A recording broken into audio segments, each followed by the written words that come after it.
Arrancamos entonces. Ya, un poco de fracturas, ¿ya? Obviamente es hablar de huesos. Y la fractura no es tan simple como hablar de qué es la pérdida de continuidad de un hueso o la ruptura de un hueso. Es digamos, la definición clásica, ¿no? Espérate, no está el PowerPoint. Ya, ahí está. Es más completo que eso, ¿no? Para que se rompa un hueso, tienen que intervenir varias cosas, ¿no? No solamente es el hueso que se rompe, sino se contunde la piel, el músculo, los ligamentos y todas las estructuras que rodean el hueso. O sea que eso no es tan cierto, por ahí lo vamos a ver luego. Pero las fracturas pueden ser directas o indirectas. Directas si la fractura es justo en el punto de impacto del traumatismo, o indirecto cuando es a distancia de ese punto, ¿no?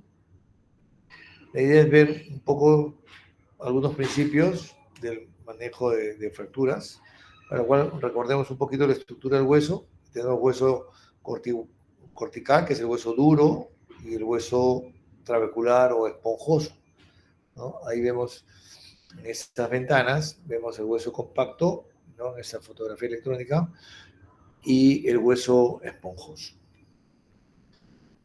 Esa es una foto de un fémur proximal. Vemos el área trocantérica, como una foto del hueso trabecular y de la parte de la cortical interna, que es la parte más dura del hueso cortical, donde está el trocánter menor. Y vemos cómo con los huesos osteoporóticos, esta es la zona que más se fractura, cómo esas trabéculas se hacen más grandes, ese hueso esponjoso, entonces lo debilita y por eso tiende a fracturarse, ¿no? Y el hueso cortical, el hueso duro, que está formado por ostiones o los sistemas de Havers, que ustedes ya conocen, ¿no? Que está en constante remodelación. O sea, hay osteocitos y osteoclastos y osteoblastos que están en constante equilibrio para que pueda, pues, crecer y morir hueso, ¿no? Y tiene que ver eso con la cascada de la consolidación de la fractura.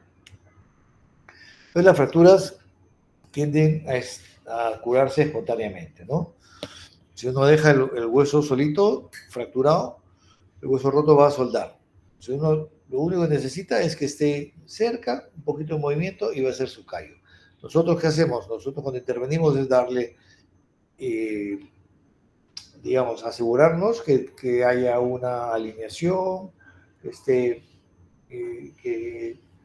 tenga la estabilidad que requiere esa fractura para que suelte, ¿no? Entonces, el callo es la respuesta natural del hueso al movimiento de los fragmentos. El hueso se cura autoproduciéndose, ¿no? Creo que es la única estructura que se cura de esa forma, ¿no? Entonces, hay dos tipos de consolidación. La consolidación indirecta, eso es desde el punto de vista radiológico, indirecta cuando vemos callo. Y la directa es cuando no vemos callo.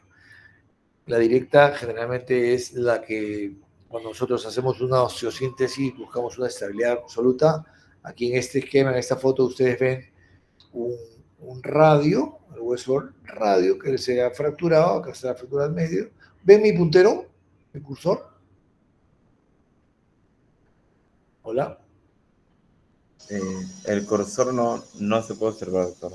Ah, bueno, ok. Entonces, bueno, ahí está el radio con una placa que tiene 4 tornillos, 2 a cada lado. Al medio de eso hay una fractura que ya está en vías de consolidación y no se ve callo. ¿Okay? Y ven en la fotografía electrónica como no se ve ningún callo y la consolidación es por dentro. En cambio, en la foto de arriba, que es indirecta, sí se ve un callo, ven los fragmentos más o menos cerca y empieza a producirse un callo exuberante. Pero para que se produzca este proceso de consolidación necesitamos dos cosas. Estabilidad, que es una condición biomecánica, y vascularidad, que es una capacidad biológica. ¿Okay? Entonces necesitamos buena vascularidad y que la fractura tenga la estabilidad adecuada. Entonces, esta es la cascada de la consolidación. Cuando el hueso se fractura, sangra, ¿no? La médula ósea, y se forma un hematoma. Ese hematoma va luego a producirse un tejido de granulación, y ahí luego ya viene la diferenciación celular y viene el callo blando. Entonces ahí es donde nosotros intervenimos a ver qué tipo de estabilidad necesita, si es una estabilidad absoluta o una estabilidad relativa, que se lo voy a explicar en un ratito, ¿no? La absoluta da una consolidación directa y la relativa da una consolidación indirecta. Entonces, la inmovilidad total es esta, inmovilidad parcial, ahí ven acá, hay ligero movimiento, y acá no hay, digamos, no hay inmovilidad, hay mucho movimiento. Entonces, una es estabilidad absoluta cuando hay una total inmovilidad de los fragmentos. Relativa cuando hay una movilidad parcial, y una inestabilidad es que no hay inmovilidad, ¿ok? Y eso nos va a llevar quizá a una pseudoartrosis.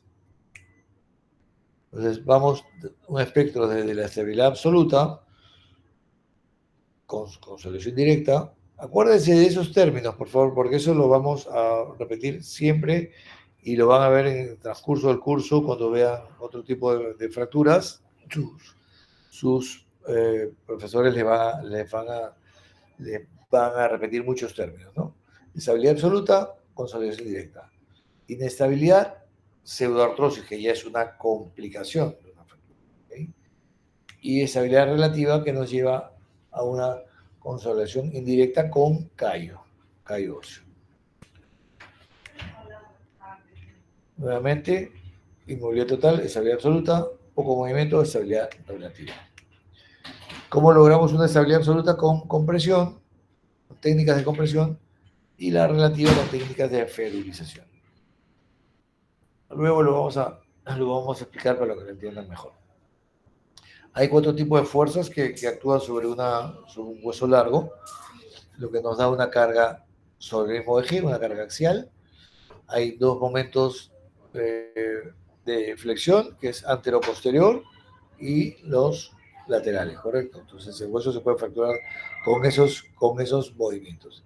Entonces nosotros cuando operamos y cuando tratamos una fractura, tratamos de hacer frente a cada una de esas fuerzas para poner una rigidez en todos los ejes y de esa forma darle estabilidad para que cure la fractura.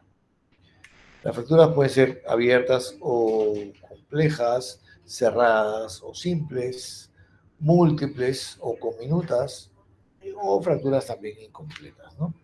Entonces, según el mecanismo de producción, pueden ser directas, como vimos que es en el área del golpe, ahí se fractura. Indirecta, por compresión, por flexión, por cizallamiento, por torsión o por tracción.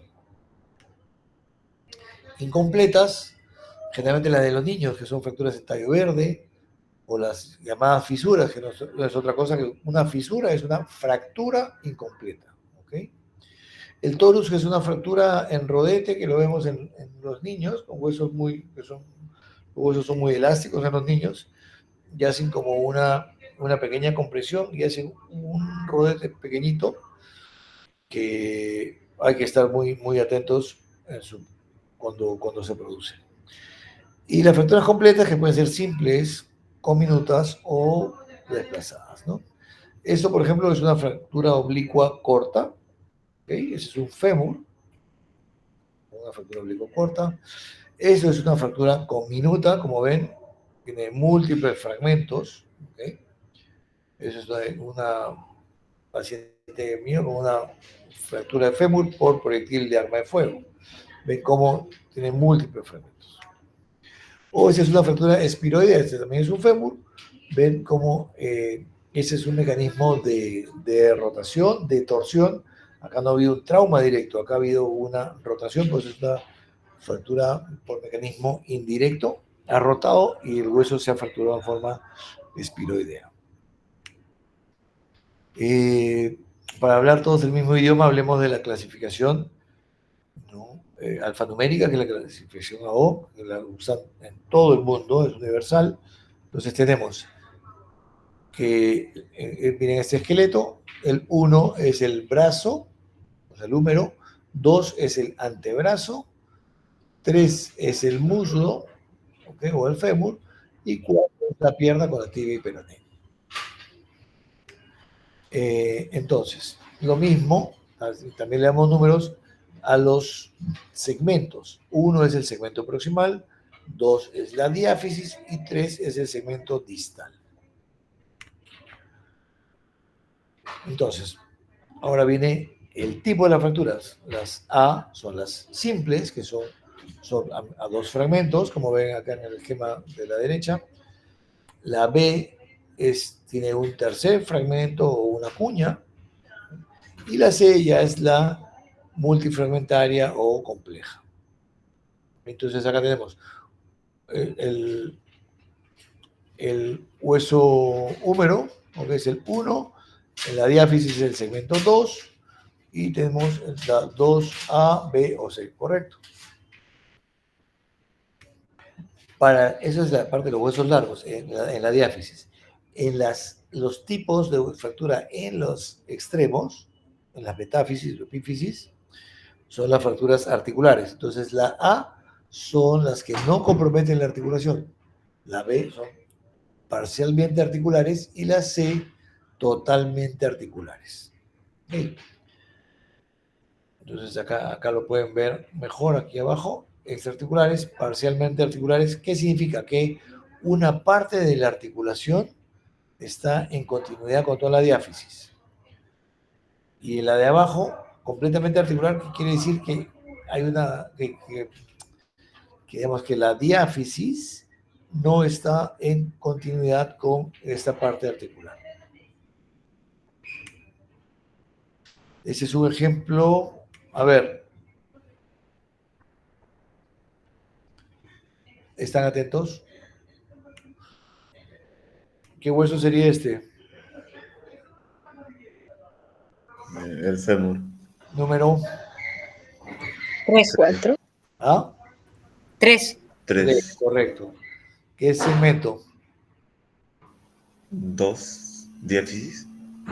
2, correcto. ¿Y ahí qué tipo? ¿A, B o C? A es simple, los 2 fragmentos. B tiene un tercer fragmento y la C compleja. Uy, ya le puse. Se me fue.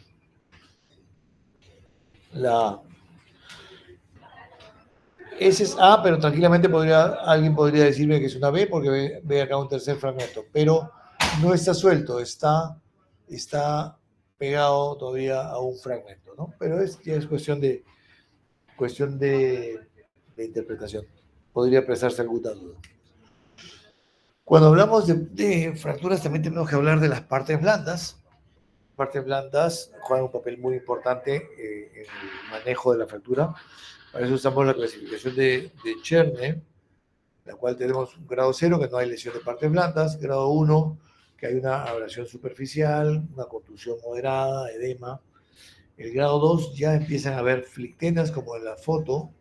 Esa es una pierna.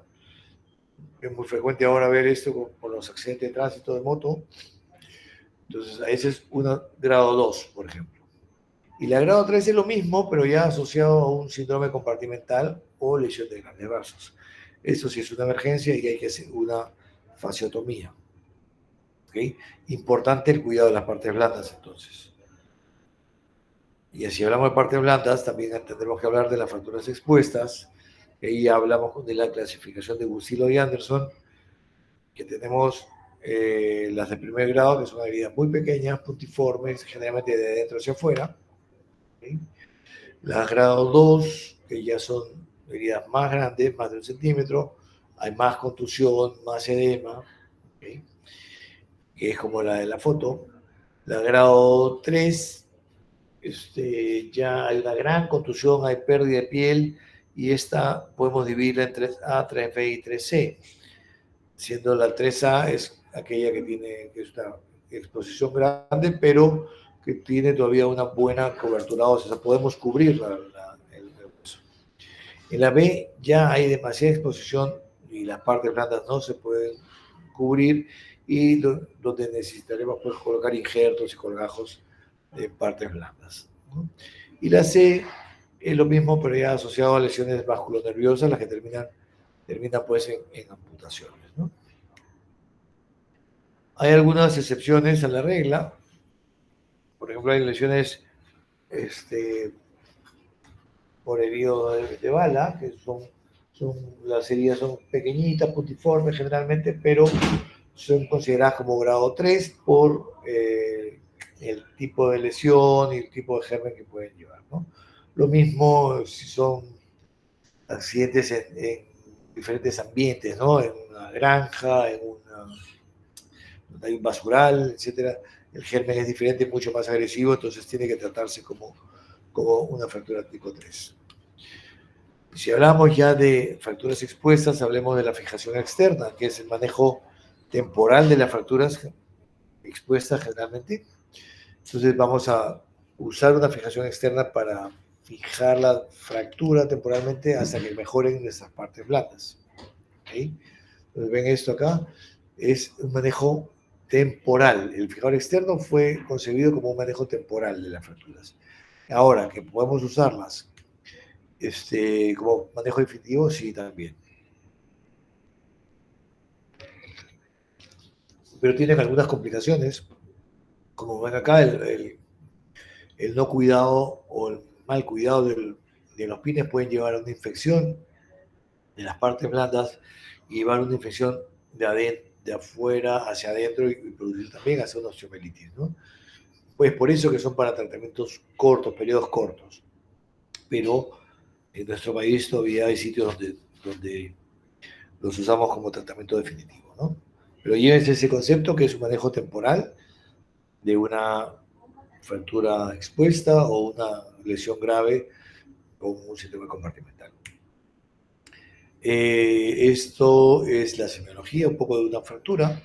Esa es la foto de arriba es una fractura por traumatismo directo y la de abajo es indirecto. Al de arriba lo patearon y el de abajo se fracturó solito porque se torció el pie le quedó fijo y el pata rotó y tuvo una fractura espiroidea probablemente. Miren la cara de dolor, esos son los síntomas de una fractura: dolor, impotencia funcional, edema, equimosis, crépito, deformidad evidente y una movilidad normal.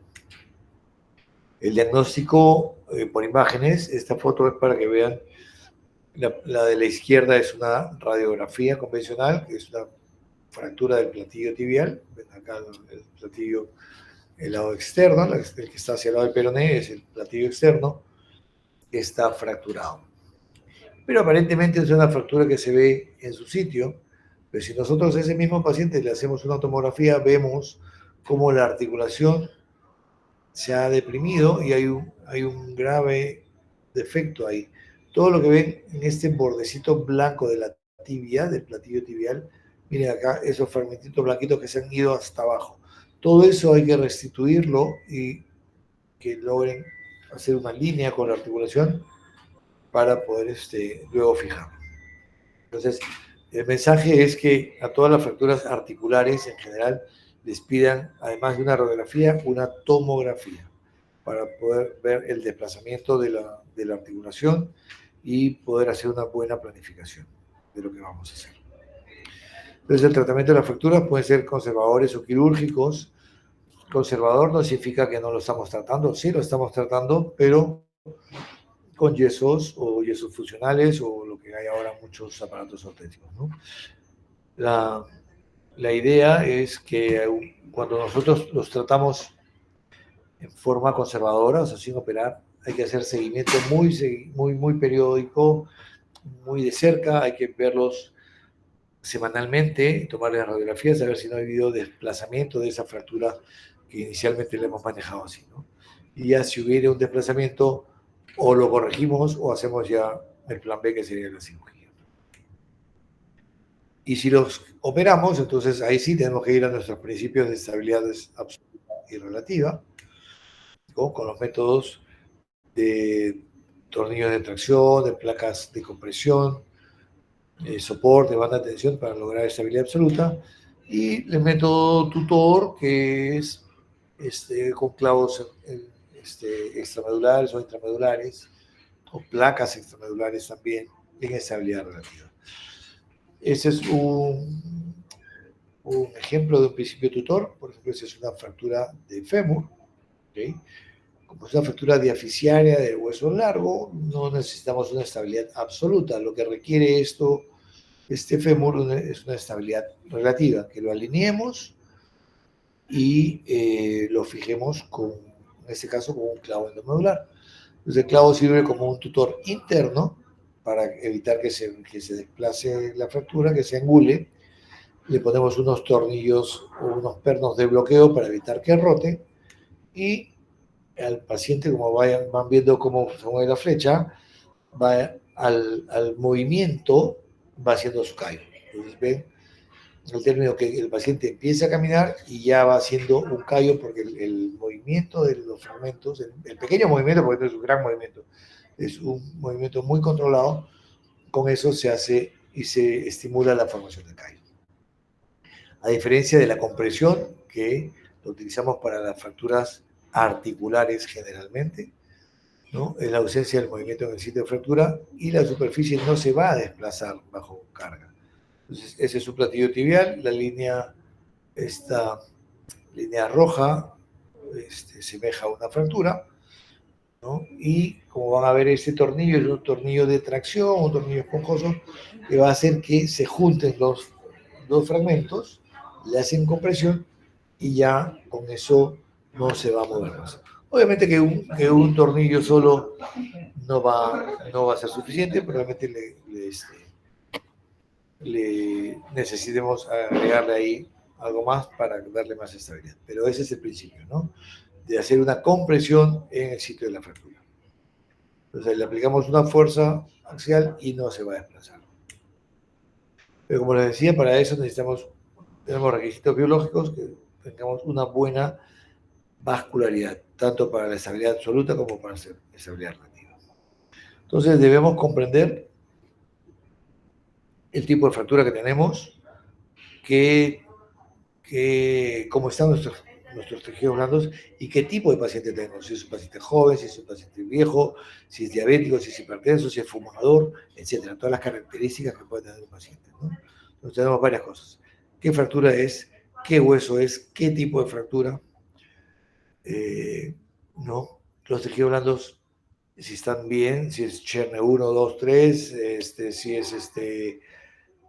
si es fractura expuesta, etcétera, ¿no? Cuando hablamos de fractura, vemos si es un trazo sencillo o complejo, en qué parte está, si está en la diáfisis o en la articulación, ¿no? Por ejemplo, no es lo mismo que sea en la diáfisis, que lo que nosotros buscamos es mantener el eje, la longitud y la rotación, y lo hacemos mediante una reducción indirecta, y le pondremos un tutor con estabilidad relativa. En cambio, si es en la parte articular, necesitaremos una reducción anatómica. Es una reducción directa, o sea, ahí sí hay que ver la articulación para que quede perfecta, ¿no? Necesitamos darle una estabilidad absoluta y usar una compresión interfragmentaria. Por ejemplo, acá es una fractura muy compleja. Miren, en la parte articular necesitaremos estabilidad absoluta, y en la parte metafisiaria y diafisiaria estabilidad relativa. O sea, podemos combinar dos técnicas en una fractura. Acá anatómico y acá reducción del eje, acá reducción directa, una visión directa mirando la articulación, y una reducción indirecta, que no necesitamos abrir todo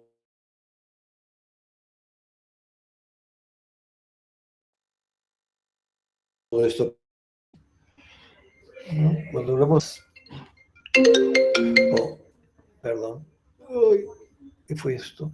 ¿Ven ahí? ¿Perdón? ¿Aló? ¿Me ven?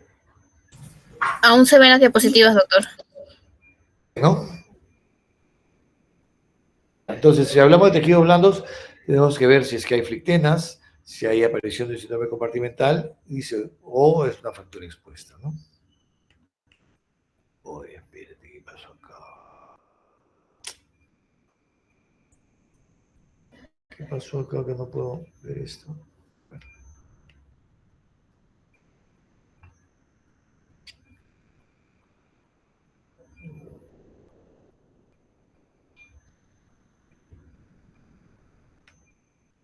Oh, y no sé qué pasó acá.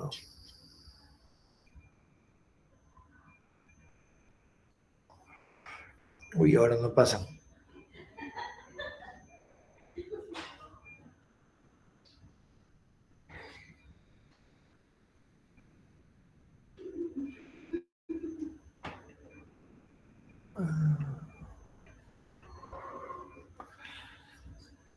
Caray. A ver, ¿ven ahí? ¿Se ve ahí? Sí, doctor. Sí, Ok, acá sí vamos a veamos.